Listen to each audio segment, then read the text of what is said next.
सम्राट भाऊ, तुमचा तसा जन्म वाशिम जिल्ह्यातला आहे आणि लहानपणापासूनच आपण सामाजिक कार्यात अग्रेसर होता. तरुणपणात तर सामाजिक कार्य तुम्ही अगदी वाहून घेतलं.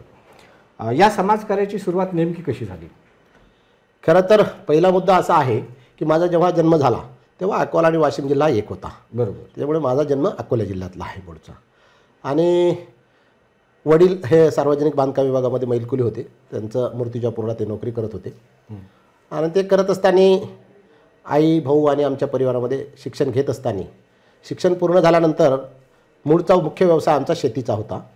आणि ते शेती करत असताना ग्रामीण भागातल्या ज्या काही समस्या होत्या त्या सातत्यानं नेहमी भेडसावत होत्या. आणि ते भेडसावत असताना आपणसुद्धा आपल्या आयुष्यामध्ये काहीतरी चांगलं काम केलं पाहिजे.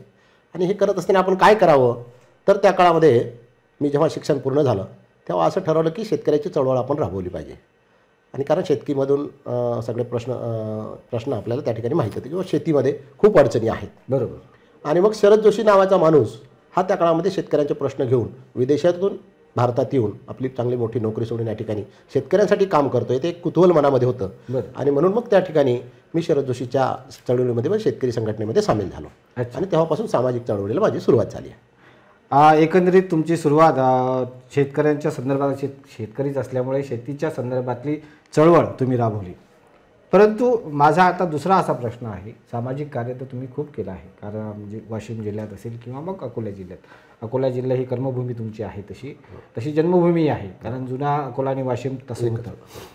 परंतु कुटुंबात कुठलाही राजकीय वारसा नाही आपल्या, आणि कुठलाही राजकीय वारसा नसताना सामाजिक कार्य करता करता तुम्ही राजकीय क्षेत्रात कशी काय वळलात? काय झालं, मी जेव्हा शेतकरी संघटनेमध्ये काम करत होतो, अनेक आंदोलने केली. ऊसाचं आंदोलन असेल, वीज बिलाचं आंदोलन असेल, शेतीमालाच्या उत्पादन खर्चावर आधारित भावाचं आंदोलन असेल, असे अनेक आंदोलन मी करत असताना माझ्या हे लक्षात आलं की तुम्ही कितीही आंदोलनं केली तरी प्रश्न मात्र सुटत नव्हते. ते प्रश्न ऐरणीवर यायचे, अजेंड्यावर यायचे, परंतु ते सुटत नव्हते. मग काळ निघून गेल्यानंतर ते प्रश्न मागं पडायचे.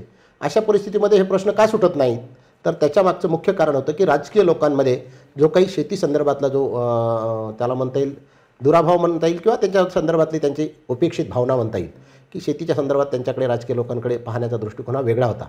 म्हणून राजकारणात गेल्याशिवाय आपण हे प्रश्न सोडवू शकत नाही, हे माझं ठाम मत झालं. आणि तेव्हापासून मी ठरवलं की आपण राजकारणात गेलं पाहिजे. आणि मी माझा राजकीय प्रवास तेव्हापासून सुरू केला.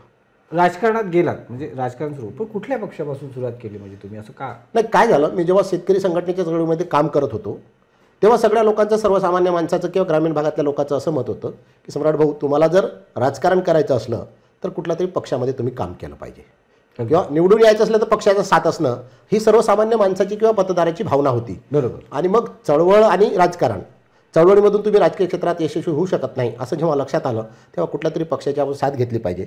मग अशा वेळेस या ठिकाणी पुरोगामी विचाराचा पक्ष म्हणून राष्ट्रवादी काँग्रेस पक्ष त्यावेळेस मी निवडला. आणि अकोला निवडल्यानंतर साधारणतः एक दोन वर्ष तिथं काम केल्यावर माझ्या असं लक्षात आलं की शेवटी राजकारण हे वोट बँकचं राजकारण आहे.